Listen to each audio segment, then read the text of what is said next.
Assalamu alaikum everyone, welcome back to our channel, and in this video we are going to see how you can install new and interesting titles or fonts on your Filmora software.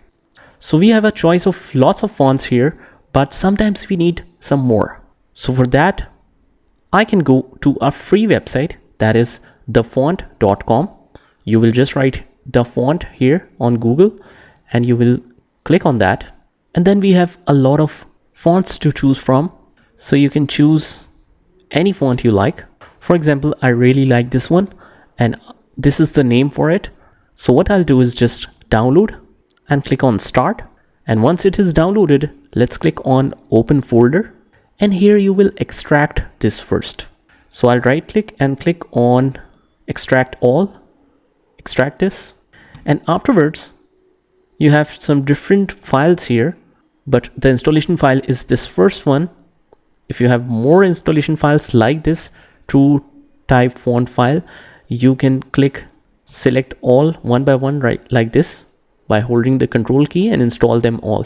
But in this case, I only have one. So I will right click here and click on install. And that's it. The font is installed, but if you have Filmora open, you will just close this and then reopen. Now go to the titles, insert any basic title, just double click here and just check your font name. Now the font name here starts with a P, so I need to manually check that. If I check to recent, I don't have it here, so I need to find it. And here is my font. Pretty awesome, right? This is how you install new fonts in your Filmora software. So that's it. I hope you liked the video, and if you did, hit the like button, subscribe to our channel and turn on the notification bell so that you can get notified of all the future videos. This is Saad signing off from today's video. Take care.